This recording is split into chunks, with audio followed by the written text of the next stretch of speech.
হুম, কে এলো এখন?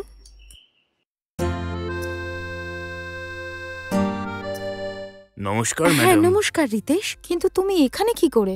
আর স্যার তো বাড়িতে নেই, উনি তো অফিসে আছেন।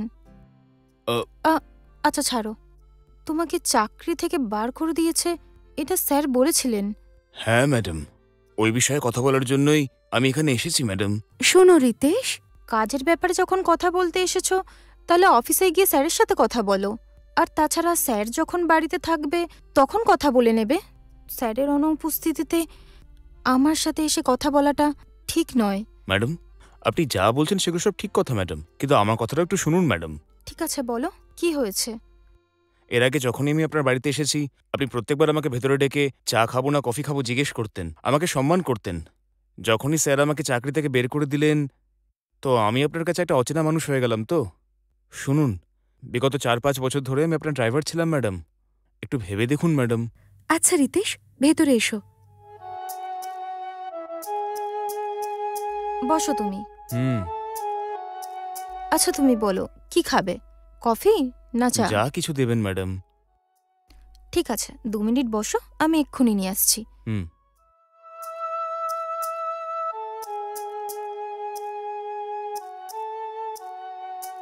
এই নাও।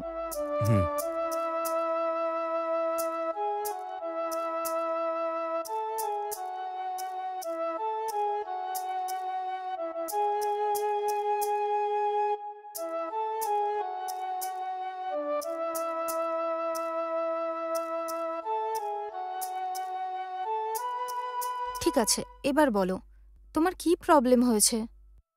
তুমি অফিসের গাড়িটাকে পার্সোনাল ইউজের জন্য নিয়ে গেছো এটা স্যার বললেন। তুমি অফিসের গাড়িটাকে কেন পার্সোনাল ইউজের জন্য নিয়ে গেছিলে? হ্যাঁ ম্যাডাম, একটা ইমার্জেন্সি হওয়ার জন্য গাড়িটা আমি নিজের কাছে ব্যবহার করেছি ম্যাডাম। আর সেই খবরটা পেতেই স্যার আমাকে বললেন যে আজ থেকে আর কাজে আসতে হবে না। কিন্তু এইসব আমি কেন করলাম এটা আমি স্যারকে বলতে চেয়েছি, কিন্তু স্যার একদমই শুনতে চাননি। আচ্ছা এই ব্যাপার। আচ্ছা তুমি বলো, পার্সোনাল ইউজের জন্য কোথায় নিয়ে গেছিলে গাড়িটাকে? দেখুন, ব্যাপারটা হচ্ছে আমার ছোট বোন ডেলিভারির জন্য আমাদের বাড়িতে এসেছিল। হঠাৎ 2 দিন আগে আমার ছোট বোনের লেবার পেন হওয়া শুরু হলো। আর সঙ্গে সঙ্গে আমার স্ত্রী অ্যাম্বুলেন্সেও ফোন করেছিল, কিন্তু অ্যাম্বুলেন্স ঠিক সময়ে পৌঁছতেই পারেনি ম্যাডাম। আর দেখুন, ঠিক সেই সময় আমি অফিস থেকে গাড়ি নিয়ে বাড়ি ফিরছিলাম, আর তখনই আমার স্ত্রীর ফোন এলো আমার কাছে। খবরটা শোনার পরেই আমি সঙ্গে সঙ্গে বাড়ির দিকে রওনা দিলাম ম্যাডাম। যখনই আমি বাড়ি পৌঁছলাম আমার বোনের অবস্থা দেখে আমি ওকে গাড়িতে তুলে পাশের হসপিটালে নিয়ে যাচ্ছিলাম ম্যাডাম। আমার বোনকে সঙ্গে সঙ্গে ওখানে নিয়ে গিয়ে অ্যাডমিট করিয়ে দিলাম। এটা দেখে আমাদের অফিসের কোনো স্টাফ আমি গাড়িটা পার্সোনাল ইউজের জন্য নিয়ে গেছি বলে এই খবরটা ছড়িয়ে দিল ম্যাডাম, আর আমাকে ফাঁসিয়েও দিল। আর আমিও যা কিছু হয়েছিল সেসব স্যারকে বলার জন্য চেষ্টা করছিলাম ম্যাডাম, কিন্তু স্যার আমার উপর খুব রেগেছিলেন বলে আমার থেকে কিছু না শুনে আমাকে চাকরি থেকে বের করে দিলেন ম্যাডাম। এখন কি করব কিছুই বুঝতে পারছি না ম্যাডাম। স্যার যদি এখন আমাকে চাকরি থেকে বের করে দেয় তাহলে আমি কি করব কিছুই বুঝতে পারছি না ম্যাডাম। দেখুন, গাড়িটা আমি কোন কন্ডিশনে ব্যবহার করেছি এটা আপনি স্যারকে প্লিজ বলবেন ম্যাডাম। আমি এইটুকু আশা করছি আপনার কাছে ম্যাডাম। তারপর স্যার যেটা ডিসিশন নেবেন সেটা আমি মেনে নেব ম্যাডাম। আমার জন্য খালি এটুকু সাহায্য করুন ম্যাডাম। যদি আপনি সত্যিই চান যে আমি চাকরিটা আবার করি তাহলে এইসব কিছু আপনার উপরই নির্ভর করছে ম্যাডাম। যদি আপনি স্যারকে বোঝান তাহলে স্যার হয়তো না করবেন না ম্যাডাম। সত্যিটা আসলে কি সেটা স্যার জানেন না বলেই আমাকে চাকরি থেকে বের করে দিয়েছেন ম্যাডাম।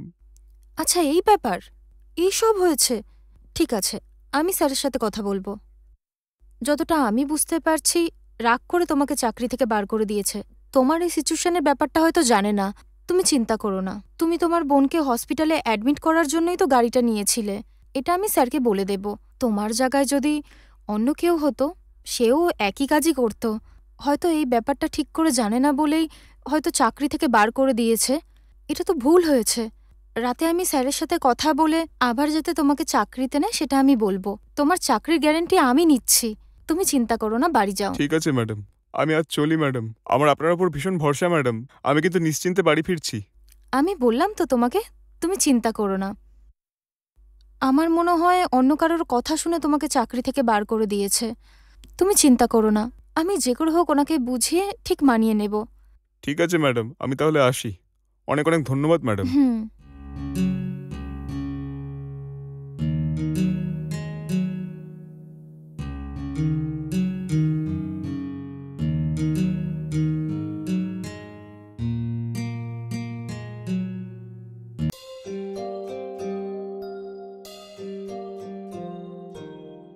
হুম।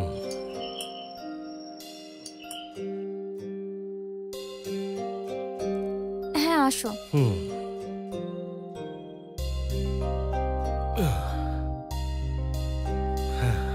এই ফাইলটা আলমারিতে রেখে দাও গিয়ে। হুম, ঠিক আছে। আচ্ছা শোনো, হুম। আমার তোমার সাথে একটু দরকার ছিল। কি হয়েছে বলো না। কিসের জন্য তুমি ড্রাইভার রিতেশকে চাকরি থেকে বের করে দিয়েছো? আসলে ব্যাপারটা হচ্ছে ও আমাদের গাড়িটা পার্সোনাল রিজন ইউজ করেছিল সেই জন্য। এই ব্যাপার, তুমি কি জানো গাড়িটা কিসের জন্য ইউজ সেটা তো করেছিল? আমি জানি না। আমার একজন স্টাফই বলল যে রিতেশ নিজের কাজের জন্য আমাদের গাড়িটা ইউজ করছে, সেই জন্য কাজ থেকে বের করে দিয়েছি। আজকে ওই ড্রাইভার রিতেশ আমাদের বাড়িতে এসেছিল। ও তাই নাকি? এখানে কেন এসেছিল? তোমার সাথে দেখা করতে এসে সত্যিটা বলতে চেয়েছিল। হঠাৎ করে ওর বোনের হ্যাঁ। লেবার পেন হওয়াতে আমাদের গাড়ি করে নিয়ে গিয়ে হসপিটালে অ্যাডমিট করেছিল। এই হুম। পরিস্থিতিতে যেই হোক না কেন, সেও এটাই করত। আর ও তো সেটাই করেছে। এর মধ্যে কি হুম। খারাপ আছে? না জেনে শুনে কাউকে চাকরি থেকে বার করে দেওয়াটা ঠিক নয়। ৪-৫ হুম। বছর ধরে আমাদের এখানেই চাকরি করে ও সংসার চালিয়েছে। এভাবে কাজ ছাড়িয়ে দিলে ও সংসার চালাবে কি করে? আজকে হুম। সঠিক সময় হসপিটালে নিয়ে গেছে বলে বাচ্চা আর তার মা সুস্থ আছে। হুম। আর এই সময়ে যদি ওর হাত থেকে চাকরিটা চলে যায়, তাহলে ও এখন কি করবে বলো? একটু মাথা ঠান্ডা করো তুমি। ও এই ব্যাপার নাকি?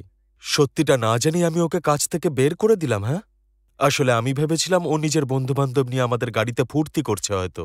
আমি যদি জানতাম যে ও এই কাজের জন্য গাড়ি নিয়ে গেছে তাহলে আমি ওকে কাজ থেকে বের করতাম না। এই কথাটাই তো ও তোমার সামনে দাঁড়িয়ে বলতে চেয়েছিল, তার জন্যই তো আজকে দেখা করতে এসেছিল, বুঝলে? ও এই ব্যাপার। ঠিক আছে, কাল থেকে ওকে আবার কাজে জয়েন করতে বলে দাও। আমার কথা বলার থেকে তুমি যদি ফোন করে ওর সাথে কথা বলো তো তাহলে ভালো হতো। হুম, ঠিক আছে, আমি নিজেই ওকে ফোন করে বলে দিচ্ছি। হুম।